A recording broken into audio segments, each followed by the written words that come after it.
ನಿಮ್ಮ argument. S ಪ್ರೇಮಶೇಖರ್ sir ಬರ್ತೀನಿ ಅಂತ ಮಾತ್ರ. ಎಸ್ ನೋಡಿ, ಕನ್ನಡದಲ್ಲಿ ಒಂದು ಗಾದೆ ಮಾತಿದೆ, ಮಳ್ಳಿ ಮಳ್ಳಿ ಮಂಚಿಗೆ ಕಾಲೆಷ್ಟು ಅಂದರೆ ಮೂರು ಮತ್ತೊಂದು ಅಂತ ಹೇಳಿದ್ಲು ಅಂತೇಳಿ. ಅದು ಮೋದಿಯವರಿಗೆ ಅಪ್ಲಿಕಬಲ್ಲು. ಅವರ ವೈಫಲ್ಯಗಳನ್ನ ಎಲ್ಲವನ್ನ ಇಲ್ಲಿವರೆಗೆ 11 ವರ್ಷದಲ್ಲಿ ಮಾಡಿರ್ತಕ್ಕಂಥ ಎಲ್ಲ ವೈಫಲ್ಯಗಳನ್ನ ಮುಚ್ಕೊಳ್ಳೋದಕ್ಕೆ ಇವತ್ತು ಹೊಸ ಆಟ ಪ್ರಾರಂಭ ಮಾಡಿದ್ದಾರೆ. ಪಾಪ ಪ್ರಶಾಂತ್ ನಾಥ್ ಅವರು ಪಾಲಿಶ್ ಆಗಿ ಪಂಚರಾಜ್ಯ ಚುನಾವಣೆ ತಗೊಂಬಂದರು. ಇದು ಪಂಚರಾಜ್ಯದ್ದೂ ಅಲ್ಲ, ಯುದ್ಧದ್ದೂ ಅಲ್ಲ. ಯುದ್ಧ ನಡೀತಾ ಇರ್ತಕ್ಕಂಥದ್ದು ಇದೆಲ್ಲ ವರ್ಲ್ಡ್ ವಾರ್ ಅಂತ ಹೇಳ್ತಾ ಇದ್ದಾರೆ. It is not A world war. 3-4 ದೇಶಕ್ಕೆ ಸಂಬಂಧಪಟ್ಟಂಥ ಯುದ್ಧ ನಡೀತಾ ಇದೆ. ಅದನ್ನು ಮಾಡೋದಕ್ಕೆ ಇವರ ಕ್ಯಾಲ್ಕುಲೇಷನಲ್ಲಿ ತಪ್ಪು ಮಾಡಿದಂಥ ಪ್ರಯತ್ನಗಳಿಂದ ಇವತ್ತು ಹಲವಾರು ತಪ್ಪುಗಳು ಮಾಡಿದ್ದಾರೆ. ಹಲವಾರು ತಪ್ಪುಗಳು ಮುಚ್ಕೊಳ್ಳೋದಕ್ಕೆ ಈ ಥರದ್ದು ಒಂದೊಂದೇ ಪ್ರಯತ್ನಗಳು ಜನಕ್ಕೆ ಗೊತ್ತಿದೆ. ಈ ದೇಶ ಜನ ನೋಡಿದ್ದಾರೆ. ನಾವು ಕೋವಿಡ್ ಬಂದಂಥ ಸಂದರ್ಭದಲ್ಲಿ ಗಂಟೆ ಹೊಡೀರಿ, ಜಾಗಟೆ ಹೊಡೀರಿ ಈ ಥರ ಕರೆ ಕೊಟ್ಟಂಥ ಪ್ರಧಾನಮಂತ್ರಿ ಇವತ್ತು ಬೆಲೆ ಏರಿಕೆ ತಡೆಯೋದಕ್ಕೆ ವೈಫಲ್ಯ ಆಗುತ್ತೆ ಅಂತ ಮುನ್ನೆಚ್ಚರಿಕೆಯಾಗಿ ನೀವು ಬಂಗಾರ ತಗೋಬೇಡಿ, ನೀವು ಕಾರ್ ಜಾಸ್ತಿ ಉಪಯೋಗಿಸ್ಬೇಡಿ, ಈ ಥರದ ಹೇಳಿಕೆ ಕೊಡುವಂಥ ಮಹಾನ್ ಕಾರ್ಯವನ್ನು ಮೋದಿರವರು ಮಾಡಿದ್ದಾರೆ. ಬಹುತೇಕ ಅವರು ಈ ಪ್ರಧಾನಮಂತ್ರಿ ಸ್ಥಾನದಿಂದ ಇಳಿಯೋದಕ್ಕೆ ಮುಂಚೆಲೇ ಅವ್ರಿಗೆ ಭಾರತ ರತ್ನ ಕೊಡೋದು ಒಳ್ಳೆಯದು ಅಂತೇಳಿ ನಾನು ಕಾಂಗ್ರೆಸ್ ಪಕ್ಷದ ಪೊಲಿಟಿಕಲ್ ಆರ್ಗ್ಯುಮೆಂಟ್ ಇಷ್ಟಪಡ್ತೀನಿ. ಖಂಡಿತ. ನಾವು ಒಂದು ನಿಮಿಷ ದಯಮಾಡಿ ನೋಡಿ, ಗ್ಲೋಬಲ್ ಸಿಚುವೇಶನ್ ಹೆಂಗೆ, ದಯಮಾಡಿ ಗ್ಲೋಬಲ್ ಸಿಚುವೇಶನ್ ಬರ್ತೀನಿ, ಬೇರೆ ಎಸ್ ಬರ್ತೀನಿ. ಈಗ ಅದಕ್ಕೆ ಬರ್ತಾ ಇದ್ದೀನಿ. ಈಗ ನಾವು ಯಾವುದೇ ನೀವು ಡಾಲರು ಅಥವಾ ಇಲ್ಲಿ ಗೋಲ್ಡ್ ರೇಟು ಮತ್ತೊಂದು ಏನೇ ಆಗಬೇಕಾದ್ರೆ ಅಮೇರಿಕಾದ ಫೆಡರಲ್ ಬ್ಯಾಂಕಲ್ಲಿ ಆಗೋಂಥ ವ್ಯತ್ಯಾಸಗಳು ನಮ್ಮ ಮೇಲೆ ಪರಿಣಾಮ ಬೀಳ್ತವೆ. ಇದನ್ನು ಒಪ್ಕೋತೀನಿ ನಾನು. ಅಟ್ ದ ಸೇಮ್ ಟೈಮ್ ನೀವು ಪ್ರಧಾನಮಂತ್ರಿಯಾಗಿ ಇಲ್ಲಿವರೆಗೆ ಏನು ಮಾಡಿದಿರಂತಲೂ ನೀವು ಜನಕ್ಕೆ ಕೇಳಬೇಕಾಗುತ್ತೆ. ನಾನು ಫಾರ್ ಎಕ್ಸಾಂಪಲ್ ಗೋಲ್ಡಿಂದಲೇ ಸ್ಟಾರ್ಟ್ ಮಾಡ್ತೀನಿ. 2014ರಲ್ಲಿ ಈ ದೇಶದಲ್ಲಿ 24 ಕ್ಯಾರೆಟ್ ಚಿನ್ನದ ಬೆಲೆ ಇದ್ದಂಥದ್ದು 28,000 ರೂಪಾಯಿ. ಓಕೆ, ಇವತ್ತು 1.5 ಲಕ್ಷ ರೂಪಾಯಿ ಆಗಿದೆ. ಸೊ ಅದಕ್ಕೆ ಅವ್ರ ಆನ್ಸರಬಲ್ ಉತ್ತರ ಕೊಡೋದ್ರೆ ತಪ್ಪಿಸ್ಕೊಂಡು ಹೋಗೋಕ್ಕಾಗಲ್ಲ. ಮನಮೋಹನ್ ಸಿಂಗ್ ರವರ ಸರ್ಕಾರ ಯಾವಾಗಂದ್ರೆ 2014 ನನಗೆ ಇಯರ್ ವೈಸ್ ಬೇಕಾದ್ರೆ ಕೊಡ್ತೀನಿ. 2014ರಲ್ಲಿ ಎಷ್ಟಿತ್ತು, 15ರಲ್ಲಿ ಎಷ್ಟಿತ್ತು, 16ರಲ್ಲಿ ಎಷ್ಟಿತ್ತು, 17ರಲ್ಲಿ ಎಷ್ಟಿತ್ತು, 28,000ದಿಂದ 1.5 ಲಕ್ಷದವರೆಗೂ ಹೆಂಗೆ ಬಂತು ಅಂತೇಳಿ ನಾನು ಫಿಗರ್ಸ್ ಹೇಳ್ತೀನಿ. ಎರಡನೇದು, ಪಾಪ ಇವರು ಸೀಮೆಣ್ಣೆ ಡಬ್ಬ ತಲೆ ಮೇಲೆ ಇಟ್ಕೊಂಡು, ಖಾಲಿ ಸಿಲಿಂಡರ್ಗಳನ್ನ ತಲೆ ಮೇಲೆ ಇಟ್ಕೊಂಡು UPA ಸರ್ಕಾರದ ವಿರುದ್ಧ ಪ್ರತಿಭಟನೆ ಮಾಡಿ ರೂಪಾಯಿ ಮೌಲ್ಯ ಬಿದ್ದೋಗ್ಬಿಟ್ಟಿದೆ, ಇದು ಡೀಸೆಲ್ ಬೆಲೆ ಜಾಸ್ತಿ ಆಗಿಬಿಟ್ಟಿದೆ, ಗ್ಯಾಸ್ ಬೆಲೆ ಜಾಸ್ತಿ ಆಗಿಬಿಟ್ಟಿದೆ ಅಂತ ಸರ್ಕಾರ ಮಾಡಿದಂಥವ್ರು. ನಿಮ್ಮದು ಒಂದು ಕರ್ತವ್ಯ ಇದೆ. ಈ ಜನಕ್ಕೆ ಏನನ್ನು ನೀವು ಆಶ್ವಾಸನೆ ಕೊಟ್ಕೊಂಡು ಸರ್ಕಾರ ಮಾಡಿದ್ರಿ ಅದನ್ನ ಕಂಟ್ರೋಲ್ ಮಾಡೋಂಥ ನಿಮ್ಮ ಕರ್ತವ್ಯ ಇದೆ. ಇವತ್ತು ಡೀಸೆಲ್ ಬೆಲೆ ಎಲ್ಲಿಗೋಯ್ತು? 56 ರೂಪಾಯಿ ಇತ್ತು ಅವತ್ತು. ಯಾರೋ ಮನಮೋಹನ್ ಸಿಂಗ್ ಅವರು 2014ರಲ್ಲಿ ಪ್ರಧಾನಮಂತ್ರಿ ಆದಂಥ ಸಂದರ್ಭದಲ್ಲಿ. ಇವತ್ತು 95 ರೂಪಾಯಿ, 96 ರೂಪಾಯಿ.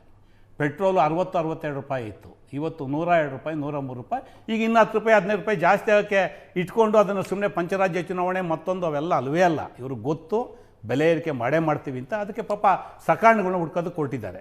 ಗ್ಯಾಸ್ದು 400 ರೂಪಾಯಿ 500 ರೂಪಾಯಿ ಇದ್ದಂಥ ಸಮಯದಲ್ಲಿ ಸಬ್ಸಿಡಿ ಕೊಡ್ತಾಯಿರಿ, ಅದಕ್ಕೆ ಕಷ್ಟ ಕೊಡ್ತಾಯಿರಿ. ಇವತ್ತು ನಾವು ಸಬ್ಸಿಡಿ ತೆಗೆದುಬಿಟ್ಟಿದ್ದೀವಿ. ಇವೆಲ್ಲ ತೋರಿಕೆ ಮಾತು ಬಿಟ್ಟರೆ ಈ ಸಾಮಾನ್ಯ ಜನರ ತಲೆ ಮೇಲೆ ಹೊಡೆಯೋಂಥ ಕೆಲಸವನ್ನು ವ್ಯವಸ್ಥಿತವಾಗಿ ಮಾಡ್ತಾಯಿದ್ದಾರೆ. 60 ರೂಪಾಯಿ ನೀವು ಡಾಲರ್ ವಿರುದ್ಧ 2014ರಲ್ಲಿ ಇದ್ದಂಥ ಬೆಲೆ ಇವತ್ತು ಎಲ್ಲಿಗೆ ಹೋಗಿದೆ?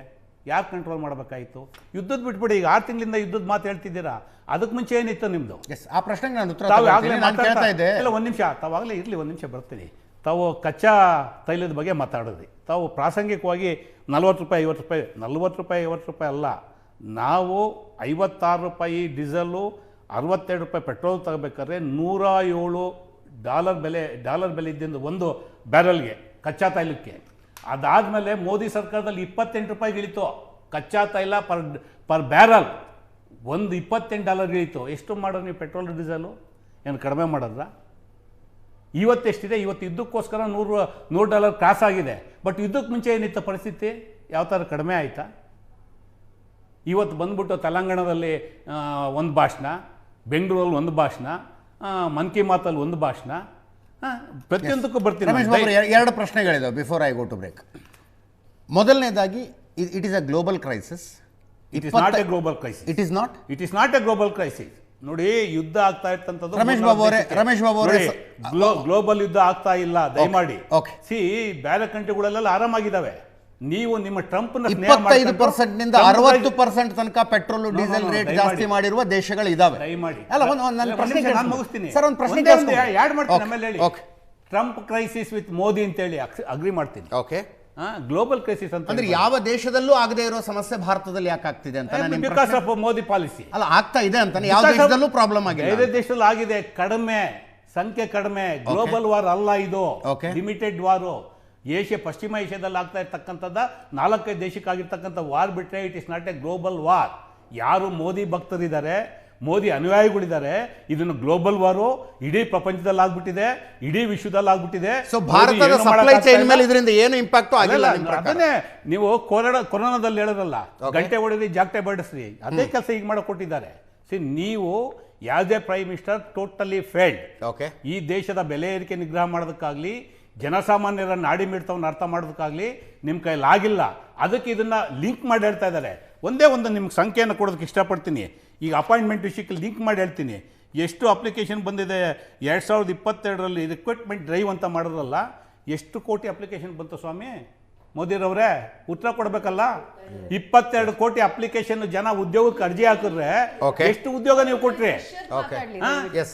ಇವತ್ತು ರಮೇಶ್ ಬಾಬು ಅವರು ಹೇಳ್ತಾ ಇದ್ದಾರೆ this is not a global crisis ಅಂತ. ಜಾಗತಿಕ ವಿದ್ಯಮಾನ ಅಲ್ಲ ಇದು, ಆಡಳಿತ ವೈಫಲ್ಯದ ಕಾರಣಕ್ಕಾಗಿ ಭಾರತದಲ್ಲಿ ಈ ಸಮಸ್ಯೆ ಆಗ್ತಾ ಇದೆ ಅಂತ ರಮೇಶ್ ಬಾಬು ಅವರೇ ನರೇಂದ್ರ ಮೋದಿ ಅವರು ಇನ್ನೊಂದು ಭಾಷಣದಲ್ಲಿ ಹೇಳಿದ್ರು. 1951 ಆಗಸ್ಟ್ 15 ಸ್ವಾತಂತ್ರ್ಯ ದಿನಾಚರಣೆ ಭಾಷಣದಲ್ಲಿ ನೆಹರು ಅವರು ಹೇಳಿದ್ರು ಕೊರಿಯನ್ ಯುದ್ಧದ ಕಾರಣಕ್ಕಾಗಿ ಭಾರತದಲ್ಲಿ ಬೆಲೆಗಳು ಜಾಸ್ತಿ ಆಗ್ತಾ ಇದೆ. ಮೋದಿರವರಿಗೆ ನಾನು ತುಂಬಾ ಕೊರಿಯನ್ ಯುದ್ಧದ ಕಾರಣ ಮೋದಿರವರಿಗೆ ತುಂಬ ಹೃದಯದ ಅಭಿನಂದನೆ.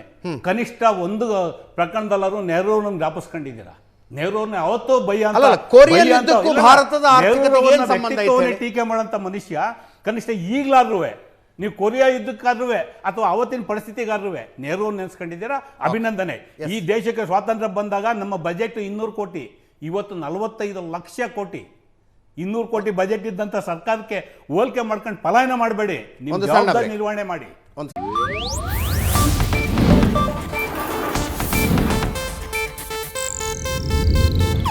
ಇದು ಏಷ್ಯಾನೆಟ್ ನ್ಯೂಸ್ ನೆಟ್ವರ್ಕ್ ಪ್ರಸ್ತುತಿ.